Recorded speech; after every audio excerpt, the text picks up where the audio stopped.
पल भर की स्वतंत्रता नर्क के समान है, क्षण भर की स्वाधीनता सतस्वर्ग की मेहमान है। अर्थात स्वतंत्रता छो थोड़ा सा पल की भी हो, वो भी सात सात स्वर्गों के समान होती है। माँ शारदे को नमन। साहित्यिक सचेतना के सभी रचनाकारों, साहित्य प्रेमियों, सनातन प्रेमियों, श्रोता दर्शकों को साहित्यिक सचेतना की ओर से यूट्यूब चैनल में आपका राइसिंग भंडारी द्वारा स्वागत है। हम आपके सामने नित नई प्रस्तुति लेकर के उपस्थित होते हैं और आपके लिए नई रोचक सामग्री उपलब्ध करवाते हैं। तो आज का विषय को लेकर के हम उपस्थित हुए हैं। कृपया अपनी प्रतिक्रिया लाइक और सब्सक्राइब जरूर अवश्य करें। तो आज का जो विषय है वो कामना चतुष्टय के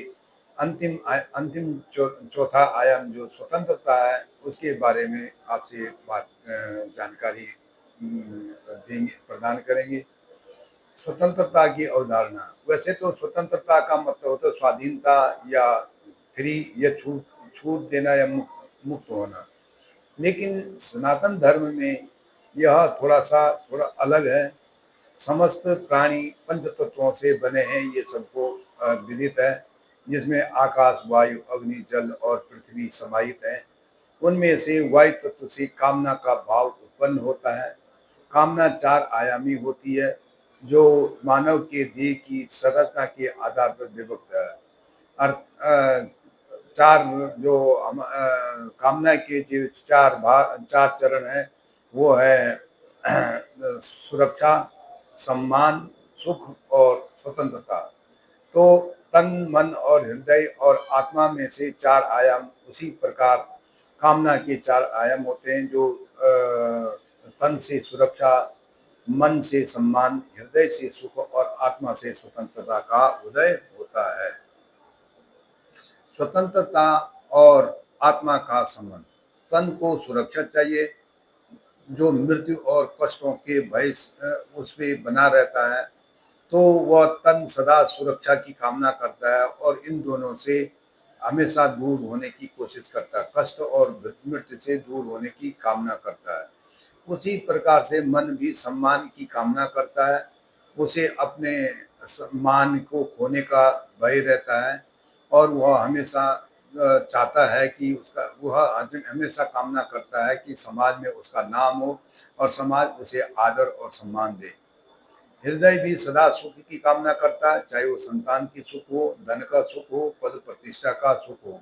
वह हमेशा सदा सुखी रहना चाहता है, वही कामना करता है। लेकिन इनसे अलग केवल आत्मा है, जो स्वतंत्र रहना चाहती है।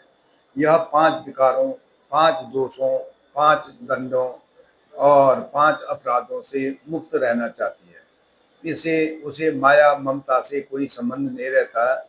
यह तो केवल हृदय ही उसको इन जंजीरों में जकड़े रखता है। स्वतंत्रता का अर्थ मोक्ष से है, विरक्ति से है, अर्थात तम गुण से मुक्ति दे पाकर आत्मा सतगुण भी धारण करना चाहती है, यही उसकी कामना रहती है। लेकिन तन मन हृदय के बहुत के कारण आत्मा यह सब करने नहीं दे होती है, आत्मा नहीं कर सकती है। स्वतंत्रता ही मोक्ष है। यूं तो आत्मा को किसी शस्त्र अस्त्र या किसी से काटा नहीं जाता, लेकिन फिर भी जब तक जीव के अंदर यह विद्यमान है, आत्मा को भी उसी देह के अनुसार कार्य करना पड़ता है। विषय विकारों से मुक्ति ही स्वतंत्रता है। भोग से विरक्ति देकर के भक्ति से आसक्ति करके जो भी लाभ कमाया जाता है, यही आत्मा चाहती है। आत्मा को धन मान प्रतिष्ठा से कोई संबंध नहीं रहता है, उसे स्वतंत्रता चाहिए। उसे स्वतंत्रता की कामना करता है। वह उसे चाहिए कि भक्ति ईश्वर की भक्ति हो और भक्ति मिलने ईश्वर की मिलने की कामना हो, तुरीय अवस्था में पहुंचने की कामना हो और तन मन हृदय से के परतंत्र रहे। आत्मा और परमात्मा का संबंध। परमात्मा का ही अंश आत्मा है, जो प्रत्येक प्राणी से विद्यमान होकर के प्राणी को क्रियाशील बनाती है। एक ऊर्जा शक्ति है जो देह को संचालित करती है। उदाहरण के रूप में आत्मा और परमात्मा पुत्र और पिता के जैसे बिछुड़े हुए हैं, जो एक किनारे जो है पुत्र है और दूसरे किनारे पिता है। पुत्र पिता को पाने के लिए देखने के लिए और उसके पास पहुंचने के लिए लालायित है, लेकिन बीच में एक गहरी खाई है। तो उस गहरी खाई के बीच में भक्ति नाम का एक पुल है, जिससे कि उसको पार करना पड़ता है। तो इसी उसे देह की सुरक्षा, मन की सम्मान और हृदय का सुख स्वतंत्र नहीं रहने देते हैं।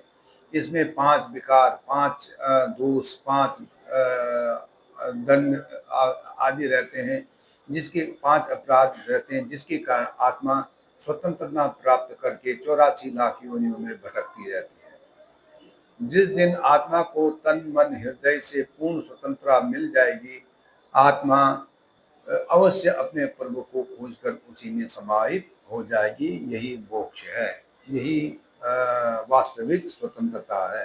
धन्यवाद। राय सिंह भंडारी।